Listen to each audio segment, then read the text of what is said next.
Um, yeah, I have some thoughts about this one, but I would love to start with you again. Why did you choose this one for this list? I First of all, I think musically, this to me, this is like if Radiohead made rap. I mean, it's like it's creative. It's like easy to listen to in places and difficult to listen to in places.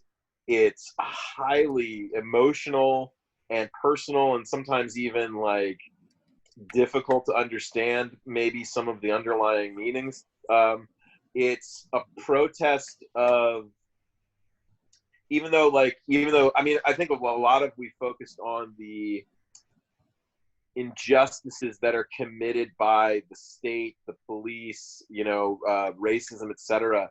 Like, this is one that just has more to do with um, what that does to a community, to individuals, and like how that, because obviously I'm not gonna, I don't want to like cast blame in that way, because obviously, like, they're in that situation because of all those other things that I mentioned earlier.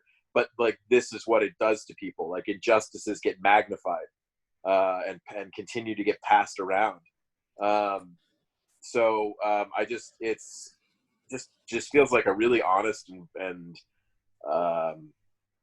hard thing to hear. And just there's a um, yeah, like a certain kind of almost nihilistic quality to it.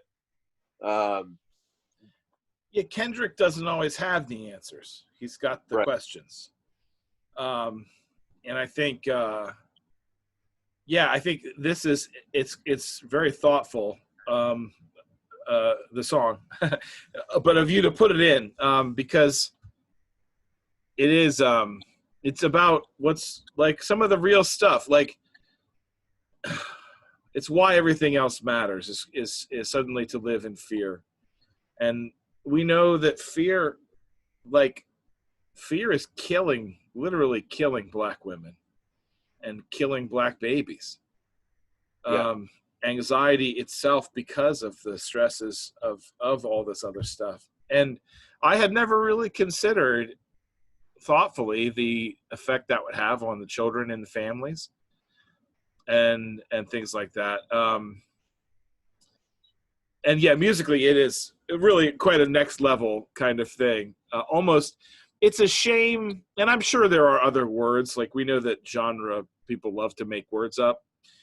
I mean, none more so than like what I would call techno, but Right. but like it's so it, like the air between, there's a connective structure and tissue between Yes. the first song and the last song that we've listened to so far, but it's almost a different thing. Yeah. Yeah. For sure. The video was unofficial, Right. but masterfully made. It's like half a dozen or more movies in there that I Yeah. recognize, some, not all. The like main through line, I would love to know what movie that was. I did cry a little bit. Um, Anytime, I just happy to go on the record to say I don't think that the state should kill people, um, uh, ever. um, Yeah.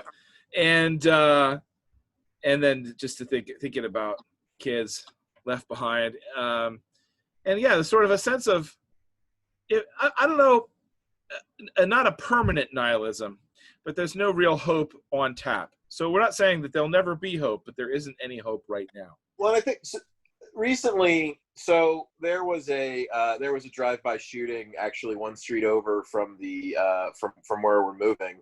Yeah.